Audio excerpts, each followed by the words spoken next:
आइए दोस्तों, यहाँ पे अब डिस्कस करने चले हम यहाँ पे illustration number 12 capital gain ICI module.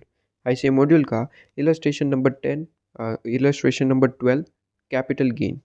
ठीक है, बहुत सिंपल सा यहाँ पे क्वेश्चन पूछा है। कहता है डायरेक्ट प्रोविजन बेस है। कहता है कि long term capital asset, long term capital gain यहाँ पे आपका निकल के आ रहा है 75 लाख रुपीज़।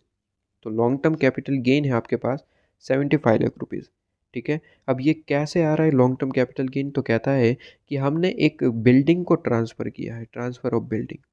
ठीक है, वो ट्रांसफ़र ऑफ बिल्डिंग किया फर्स्ट आपके पास में 1 मई 2023। ठीक है, तो 1 मई 2023 को आपने इसे ट्रांसफ़र किया है और ट्रांसफ़र करने से आपका capital gain, long term capital gain, ठीक है, आपका लॉन्ग टर्म कैपिटल गेन कितना निकल के आ रहा है? Sir long term capital gain जो है वो आपका 75 लाख रुपीज़ निकल के आ रहा है।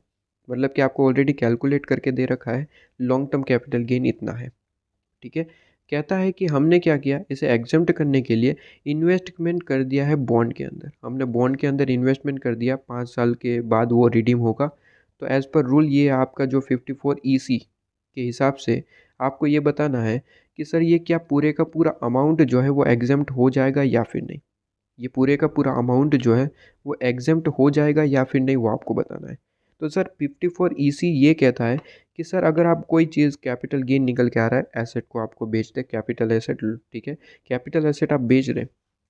ठीक है, शॉर्ट में प्रोविजन बता रहा हूँ, बेसिकली डिटेल में आपने अपने लेक्चर में पढ़ रखा होगा, शॉर्ट में याद करवा रहा हूँ कि अगर कोई कैपिटल एसेट बेचा जा रहा है, उससे कोई कैपिटल गेन निकल रहा है, अगर उसे एग्जेम्प्ट करवाना है तो आप बॉन्ड्स में इन्वेस्टमेंट कर दीजिए। ध्यान रहे सर, बॉन्ड्स जो है 5 साल या फिर उससे ज़्यादा, ठीक है, रिडिम्शन होना चाहिए उसका पीरियड। ठीक है, ऐसा यहाँ पे कहा गया है। अब सिंपली अगर इस क्वेश्चन में देखें तो सर 75 लाख रुपीज़ का कैपिटल गेन हुआ है और बॉन्ड्स में भी इन्वेस्टमेंट किया है और बॉन्ड्स भी एज पर प्रोविजन ही है। तो क्या यहाँ पे पूरे का पूरा एग्जाम्पशन मिल जाएगा? लेकिन नहीं, कहता है प्रोविजन ये कहता है कि सर बॉन्ड्स में इन्वेस्टमेंट आप कितना भी कर सकते हैं, लेकिन maximum limit is 50 lakh. 50 lakh से ज़्यादा आपको एग्जाम्पशन नहीं मिलेगी।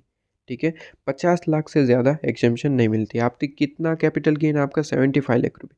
तो क्या पूरे का पूरा एग्जाम्प्ट होगा? Answer is no, false.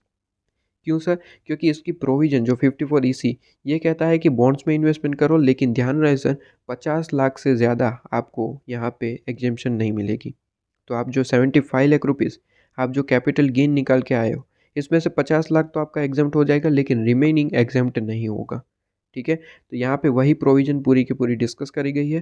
Simple सा क्वेश्चन था जो कि पूरा हो गया। अब यहाँ पे इसके बाद मेरे ख्याल से एक लास्ट इलस्ट्रेशन ही आपका बचता है, उसके बाद तो प्रैक्टिकल क्वेश्चन आपके स्टार्ट हो जाएंगे। एक बार हम चेक कर लेते हैं। इलस्ट्रेशन नंबर ये आपका 13 है, 13 करेंगे और बस ख़त्म। लेट अस रिकैप्चुलेट है।